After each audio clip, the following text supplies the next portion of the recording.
हामी यहाँ आएको लघुवित्त पीडित भएर यहाँ आएछौँ। लघुवित्त पीडित कसरी भयो भन्दाखेरि यिनीहरूको सबभन्दा पहिलो के हो भने 1 लाख रुपियाँ पहिला त कुनै तालिम नदिकन एउटा नागरिकताको फोटोकपीको भरमा लगानी गर्छन् हैन। अब बुढीलाई लगानी गर्यो, बुढालाई थाहै छैन त्यो पैसा बुढी कहाँ लान्छ, कसलाई दिन्छ, कुनै ठेगान छैन। अनि के भयो, 1 लाख रुपियाँ निकाल्दाखेरि यिनीहरू 18,000, 15,000, 20,000 काटिदिन्छन्। त्यो अन्तिममा तपाईँको किस्ता भुक्तानी हुने बेलामा यो पैसा फिर्ता पाउनुहुन्छ भनेर काट्छन्। तर त्यो अन्तिममा किस्ता भुक्तानी हुने बेलामा त्यो पैसाको हिसाब किताब हुँदैन, कहाँ गयो, कसरी गयो त्यो थाहा छैन कसैले पनि। अरू के हो भने हामी अब जब ठिक छ 20,000 काटेर हाम्रो बचतमा राखिदिएछ भने त्यसको ब्याज त हामीले आउनु पर्यो नि। त्यसको पनि ब्याज आउँदैन। त्यो सावा कहाँ गयो भने 20,000, त्यसको पनि हिसाब छैन। उल्टै त्यो 20,000 को किस्ता र ब्याज पनि हामी तिर्छौँ हैन। अनि यिनीहरूको के हो भने त्यो तालिम नगरिकन दिन्छन्। लैजानुस् 1 लाख रुपियाँ, भैँसी किन्नु, कुखुरा पाल्नु भनेर व्यापार गर्नु भनेर दिन्छन्। अब 1 लाख रुपियाँ निकाल्दाखेरि 20,000 काटेर राख्छन्, 80,000 हातमा आउँछ। अब त्यो 80,000 रुपियाँ गोजामा हालेर भैँसी खोज्न हिँड्दाखेरि 2-4 हजार त्यसैबाट नि खर्च हुन्छ। अब 80,000 मा भैँसी पनि पाइन्न। त्यसले गर्दाखेरि अब खोज्दा खोजी 1-7 जान्छ, फेरि 28 दिनमा किस्ता आइपुग्छ। अब कुनै उपाय छैन, त्यही पैसाबाट एउटा किस्ता तिरिन्छ। अनि अब झन् पैसा कम भयो, भैँसी किन्न पुगेन, फेरि अर्को शाखा आउँछ। अब यो शाखाबाट पैसा झिक्न पर्यो र भैँसी किनेर किस्ता तिराउन भन्ने एउटा बाटो अपनाउँछन्। त्यहाँबाट नि किस्ता पैसा निकाल्छन् 1 लाख रुपियाँ, त्यसपछि भैँसी किन्छन्। त्यो भैँसी अब 6 महिना मात्रै दुध दिन्छ। किस्ता तिर्ने त 1 वर्ष हो। अब 6 महिनासम्म त दुध बेचियो, किस्ता तिरियो। अब बाँकी रहेको 6 महिना अब कुनै उपाय छैन। अब साहु महाजनहरूसित गएर 10 रुपियाँ सैकडेमा ब्याजमा ल्याएर एउटा किस्ता तिरिन्छ, फेरि अर्को महिना अरूसित ल्याएर अर्को ब्याङ्कमा तिरिन्छ। यस्तै गर्दाखेरि अब 3 ठाउँमा फस्यो। एउटै मान्छेले 3 ठाउँमा फस्यो। 2टा लघुवित्तमा फस्यो, एउटा त्यो के मिटर ब्याजमा फस्यो। अब मिटर ब्याजको सुद बढ्दै जान्छ। 10 रुपियाँ सैकडे भन्नु धेरै भयो।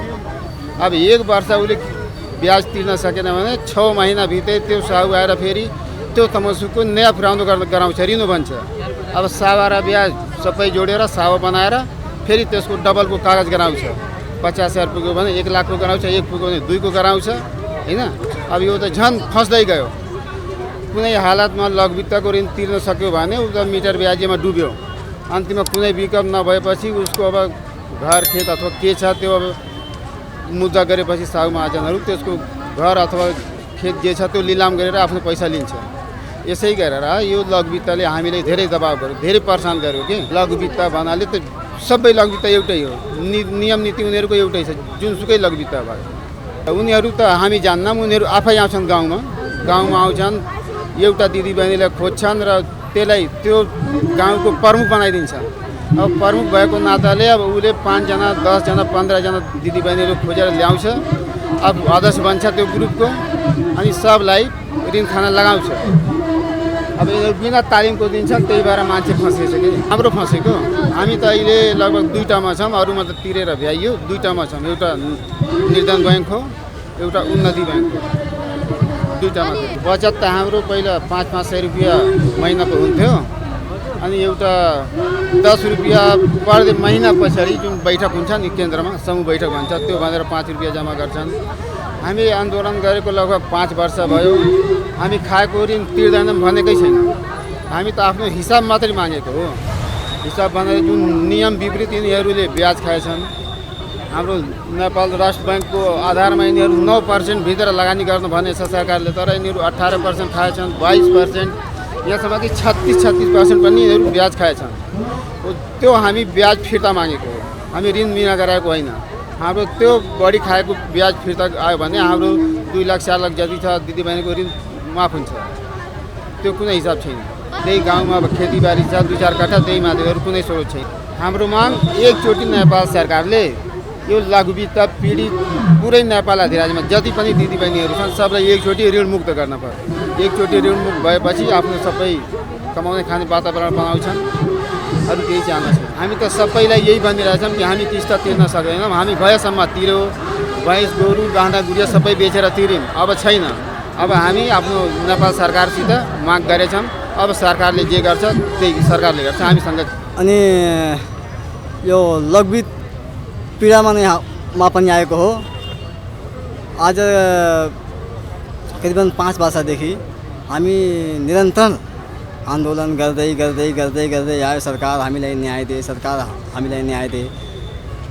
अब यस्तो छ कि 1 लाख रुपियाँ लघुवित्त संस्थाबाट ऋण लिँदाखेरि क्यासमा हातमा क्यास चाहिँ दिन्छन् उनीहरू 85,000, कहीँ कहीँ 80,000।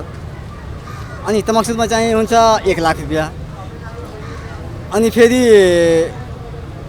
28 दिनमा किस्ता दे। न त केही तालिम, न त केही व्यवसायी। दिदी तपाईँलाई ऋण चाहियो, बिस्तारै बिस्तारै तिर्न सक्नुहुन्छ तपाईँ पनि। ठिक छ ठिक छ ठिक छ। अब ऋण लियो, के को लागि चाहियो? कसैले खेतीको लागि, कसैले भैँसी पालन, कसैले कुखुरा पालन, कसैले बाख्रा पालन भनेपछि हरेक व्यवसायको नाममा। तर त्यसमा चाहिँ व्यवसायको नाममा, साना व्यवसायको नाममा भन्दाखेरि उनीहरू ठुला ठुला व्यवसाय आफ्नै तरिकाले हालिदिन्छन्।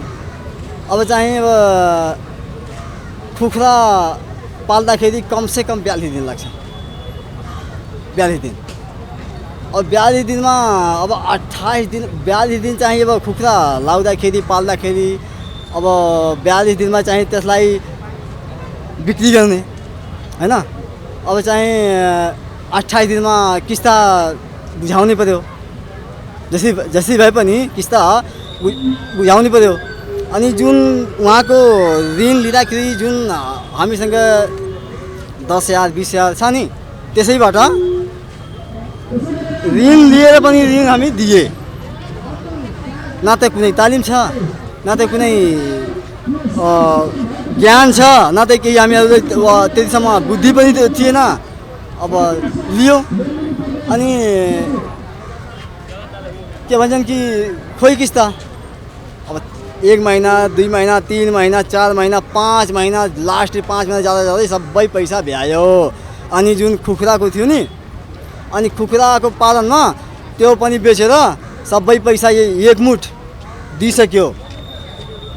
अहिले दाइ तपाईँको चाहिँ 80,000 छ अरे। अब कुखुरा पनि सकियो, लिएको ऋण पनि सकियो, अब कहाँबाट दिने? अब हामीसँग चाहिँ मजदुरको सँगै एउटै उपाय छ, दिहाडी काम गर्ने ठेकेदारसँग हैन। चाहे बाटो होस्, चाहे घाटो होस्, चाहे नदी होस्, चाहे नाला होस्, चाहे बिल्डिङ कन्स्ट्रक्सन होस्, चाहे बजार होस्, मार्केट होस्। अब ठेकेदारसँग काम गर्दाखेरि पैसा नपाउने। अब 1 महिनामा अनि कि 15,000 रुपियाँ 1 महिनाको हुन्छ हैन दिहाडी। अनि 1 महिना कन्टिन्यू काम गर्न पनि पाएन हामी। 1 महिना पनि काम गर्न पाएनौँ। कहिले कहाँ, कहिले आफन्तमा को बिमारी छ, को छैन रे बिमारी। अनि 30 दिनको महिना हुन्छ हैन, अनि कि 10 दिन काम गर्न मात्र पाउने। खाने कि अब किस्ता दिने। अनि फेरि 10% दिन्छु रे किस्ता। म त आफैले 18% लगायत 27%सम्म मैले ब्याज तिरेको उहाँसँग सोधेर। सर तपाईँको कति पर्सेन्ट हो? कुनै संस्थाले भन्यो 18% हो, कुनै संस्थाले भन्यो 22% हो, अनि एउटा संस्थाले के भन्यो 27% हो। 500मा दिहाडी कमाउँदाखेरि 15,000 रुपियाँ महिना भयो। अनि कि कन्टिन्यू 30 दिनको दिहाडी मिले होइन। 15,000 कहाँबाट आउँछ? कहाँबाट आउँछ? भात पनि खानु पर्यो नि, बच्चाले पनि हेर्नु पर्यो नि, सबैले हेर्नु पर्यो। अनि कहाँबाट आउँछ पैसा? के भन्छ, चौतारी हो, ग्रामीण हो, अनि मिलमिले हो। तर ट्र्याक्टरबाट कमाउन तिर्न सकेन, त्यो पनि बेचिहाल्यो, त्यो पनि सिद्धेन। बिस्तारै बिस्तारै बिस्तारै 7 लाख मेरो टाउकोमा आयो। त्यो 7 लाख आइसक्यो। अनि कि सेकेन्ड ह्यान्डमा 3टा ट्र्याक्टर मैले लिएको। अनि कुनै बाधा भएर कुनै ट्र्याक्टर 2 लाखमा, कुनै ट्र्याक्टर 3 लाखमा यस्तै मैले बेच्यो। तर उहाँको ऋण सबै सक्नु भएन मैले।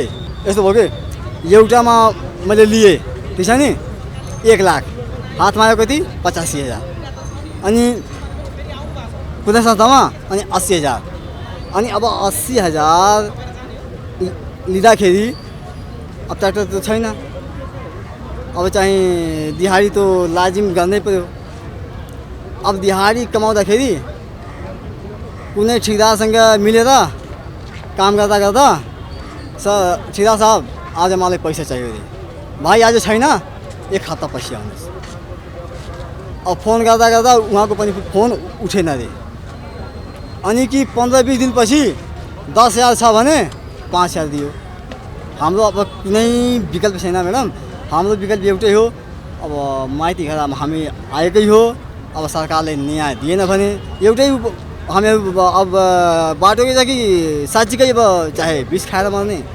त्यही दिहाडी हो कि दिहाडी, ठेकेदारसँग काम गर्ने, पैसा उठाउने, आफ्नो चावल लाउने, तरकारी लाउने, अनि अब यहाँ आउँदाखेरि सापट्टि खोजी खान दिमागै एकदम खराब भयो कि, सापट्टि खोजी खान यहाँसम्म मैले पुगेको।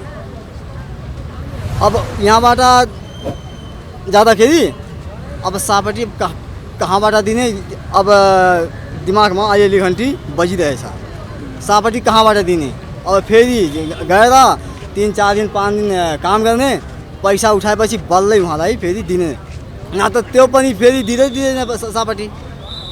माग यही छ, हामी किस्ता त साँच्चीकैमा किस्ता तिर्छौँ, तर हामीसँग जुन कानुनभन्दा बाहेक हामीसँग लिएछ नि, ब्याज स्याज के भन्छन् लिएछ नि, त्यो हाम्रो हिसाब दियोस्, आफ्नो किस्ता लियोस्।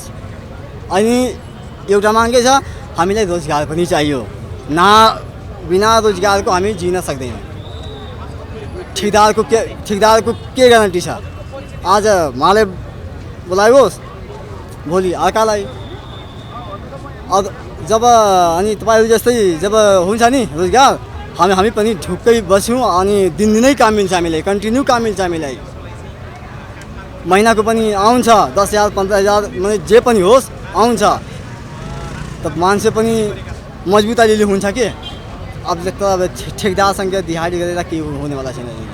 अब त्यही उपाय छ, अब पैसा कमाउनलाई अब फेरि अर्कासँग ऋण लिने, पासपोर्ट हातमा लिने, फेरि भाग्ने। एकचोटि मैले घरमै थिएँ, एउटा संस्थाले आयो, भाइ पैसा छैन भने सस्तो उपाय छ, झुन्डी हाल्नुहोस् या विष खाउनुहोस्, तपाईँको बिमा छ अरे, केही टेन्सनै छैन, तपाईँ मैले भने तपाईँको बालबच्चा सबै सुकुनमा हुन्छन्। अब भन्नुहोस् कुन जवाब दिने म? अब साँच्चीकैमा बिमा त छ नि हाम्रो, अब के जवाब दिने? मैले विष खाएर मरेपछि सरकारले जिम्मा लिन्छ मेरो बालबच्चाको, कि त्यो चौतारी भयो, ग्रामीण भयो, अनि साधना भयो, स्वाभिमान भयो, हाम्रो दिदीबहिनीको जहिले पनि आँसु आउँछ होइन, त हाम्रो जस्तो मान्छे कति विष खाएर आफ्नो यो भित्रै छुपाएर नि कसैलाई नबताइकन पैसा ऋण खोज्दै एउटा आफ्नो साथीसँग मिले। एउटा यो साँच्चीकै हाम्रो कविता हो कि, मैले खोज्दै आफ्नो साथीसँग मिले। यो मेरो पछाडि जुन हुन्छ नि, के भने दिमागको नसी होइन, यति दुखिरहेको छु कि अहिले फाट्छ भनेको। त्यो मान्छेले चाहिँ मलाई चिसो पनि पियायो, औषधि पनि गरायो, तर केही भएन। म चाहिँ के भन्छ ठुलो हुन्छ नि एउटा मसिन मेडिकलमा चेक गराउनलाई, त्यसमा मैले गयो 5500 त्यसमा पनि गयो, तर मैले ठिक भएन। त्यो के भन्यो, तपाईँलाई चाहिँ केही टेन्सन होला। अब विश्वास छ, भरोसा छ कि सरकारले हाम्रो माग पुरा गर्छ अरे। अब जबसम्म माग पुरा हुँदैन, बरु हामी चाहिँ यही चाहे झुन्डेर होस् चाहे विष खाएर होस्